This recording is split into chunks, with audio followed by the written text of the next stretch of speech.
তীব্র দাবদাহে চোপড়া ট্রাফিকের মানবিক উদ্যোগ। চোপড়া বাসস্ট্যান্ড এলাকায় পথ চলতি ছোট বড় যানবাহন থামিয়ে চালকদের জল ও ওয়ারেস বিতরণ করা হয় চোপড়া ট্রাফিকের পক্ষ থেকে। একদিকে যেমন তীব্র গরমে হাঁসফাঁস করছে সাধারণ মানুষ, সেই গরমে নাজেহাল পরিস্থিতিকে উপেক্ষা করেই নিজের কর্মক্ষেত্রে গন্তব্যে পৌঁছতে বেরিয়ে পড়তে হয় দূরপাল্লার ছোট বড় গাড়ির চালক খালাসিদের।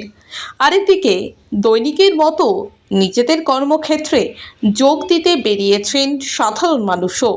ঠিক সেই সময়ই চোপড়া ট্রাফিকের পক্ষ থেকে জলের বোতলের পাশাপাশি ওয়ারেস পেয়ে কিছুটা স্বস্তি দূরপাল্লার গাড়ি চালক সহ নৃত্যযাত্রী, বাইক আরোহীরা।